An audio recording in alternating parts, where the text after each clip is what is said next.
laajte naan finalement kan la ñuy protéger su fekkee ne protection il y a ci dossier bi mais ce qui est sûr on nous parle de 50 milliards yu ñu détourné jaarale ko ci ay prête non. garaawul loolu it garaawul xam nga yu ko gën a garaaw. amul yu ko gën a garaawul de xam nga. maanaam lu normalul bu demee ba dugg ci forme normalité rek mooy ne garaawatul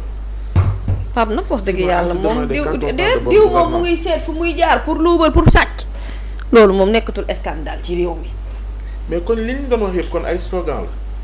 bonne gouvernance transparence lutte contre la corruption. laajam soof yi. loolu technique la. tu connais. finalement wax ji mooy kon ku mucc.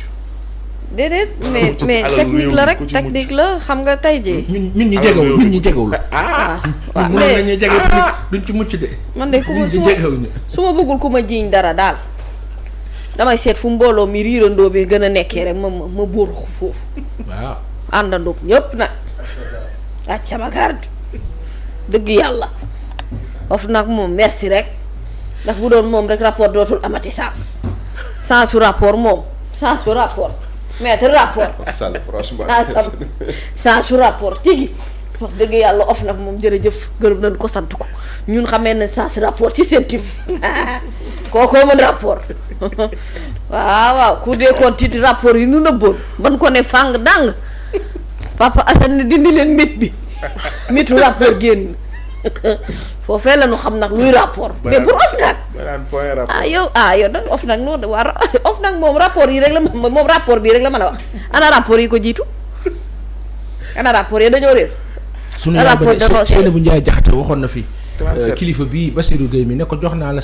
plus de 100 bu ma jumul 177 dossiers bu ma jumul ci jamono boobu te amul tontu boobu ba tey du ko am xam nga nit ku am technique sàcc sama maam daan na wax naan gis nga sawkatu lal sax taamu naa ca day saw day ba mu lóor ba matelas bi di siit dëgg la nit looy def dañ ciy exceller oui si c'est voler il faut avoir l'art mais de voler. Utiliser des mécanismes sophistiqués pour voler maître of nag moom wax dëgg yàlla gannaaw ñoo jël enrichissement illicite ni ko de neex lekk réew mi moom prouvé fi dara dina jafe loo ci gis kay da ngay fay cautionnement rek dem toog parce que am na lu bëri loo xam ne dans le fond c'est difficile à prouver c'est difficile à chercher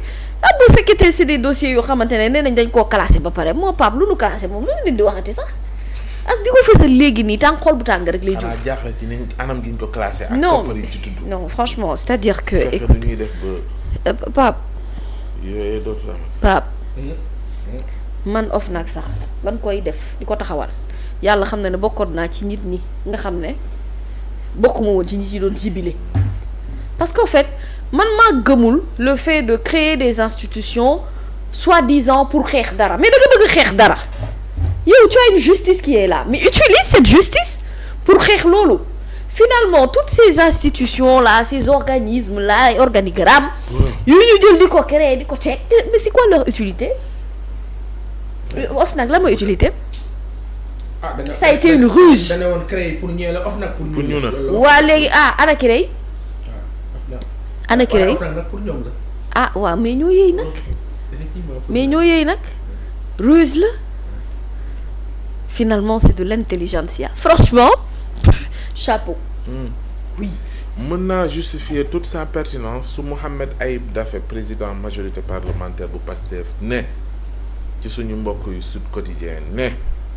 résolution de mise en accusation contre Macky Sall devra normalement être examinée au cours de cette session bi nga xam te ne ubbi na tey ma gis ci Amadou Ba de l'opposition ca salle plénière ba noonu ñuy waaye Albourakh mu ñu fa teewal. Amadou daa ñëw. gis naa ko. ndax mbiri Macky la ñuy wax. mais xam nga man lu ma bëgg Pape xam nga lu ma commencé sonal effet publicité bi sonal na ma trop man dama sonn ci effet publicité bi. On n'a qu'à agir, c'est tout. On n'a pas besoin de nous annoncer. Dama ne la majeure partie des Sénégalais man moom dama koo gëj a gis sax ndeysaan moo def lu weex nii ñëw toog mais moom lan moo tax du ñëw jour yi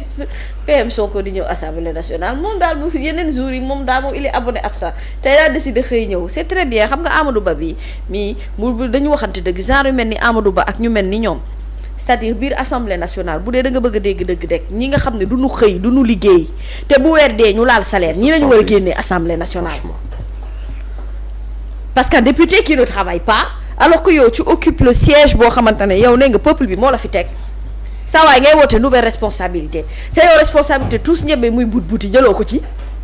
yow dañ laa war a génne assemblée nationale gee génne lii du am buzz lii du am actualité wax dëgg yàlla parce que finalement min na ñàkk ñëwam ba mu ñëwee defuñu dara yokkul wàññiwul léegi nag concernant l'ancien chef d'État dañ ne les effets d'annonce c'est fatigant ils ont les moyens pour agir xam nañ fan la ñu war a mën a jaar pour agir ils n'ont qu'à agir c'est tout parce que nag on ne peut pas faire de notre vie un plaidoyer boo xamante ne tous les jours loolu la ñuy nekk di wax de toute façon ñun lu ñuy kaas nii ñoom ñooñu ko gën a maîtriser parce que ñoom kaas nañ ko ay at balaa ñoo falu léegi nag falu nañ ba pare jox nañ leen tous les rênes du pouvoir c'est-à-dire que ñoom fu mu nekk nii ñoo war a doxal nan doxal rek nan doxal la vérité est que ñoom ñëpp xam nañ ne le peuple sénégalais est assoiffé de justice mais c'est ce même peuple sénégalais également qui constate que ñenn ñi ñuy jàpp ñu ci bari tamit effet d'annonce la bu yàggee yàgg dañ leen di bàyyi ñuy dem xaw ma dañuy cautionner xaw ma dañ leen di liberté provisoire xaw ma dañ leen di contrôle judiciaire waaye lu ci ëpp ñoom ña ngay doxantu ña ngay ndaataat sa lax ca bedd ba kon ñoom ñoo xam ñoom ñoo yor seen cëngalu guy ñoo xam nan lañ koy doxalee problème bi mooy tous les jours que Dieu fait on ne peut pas être là assis à servir aux Sénégalais le même discours un discours que eux ils maîtrisent et qu'ils connaissent ils n'ont qu'à agir par conséquence ci même session bi Abdou Mbow ci 8 milliards yu premier ministre annoncé woon pour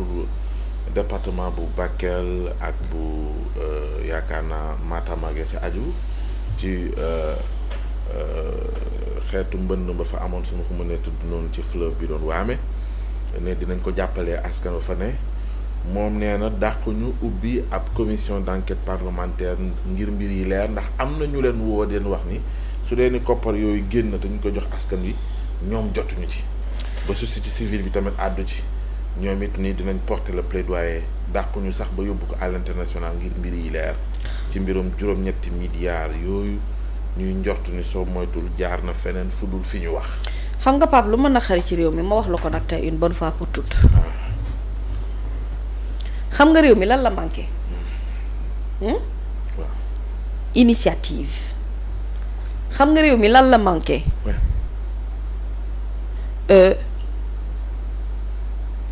pertinence te réew mi itam manqué na itam benn mbir mooy ne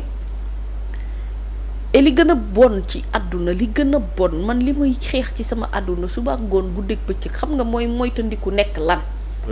moytandiku nekk mouton de Panurge baaxul gis nga dans la vie il faut faire partie des décideurs il ne faut pas faire partie des suiveurs quand tu fais partie des décideurs mooy ne yow Pape Assane ci ay classe yi nga bokk ci ñiy tànn nga bokk ci ñiy décider nga bokk waaye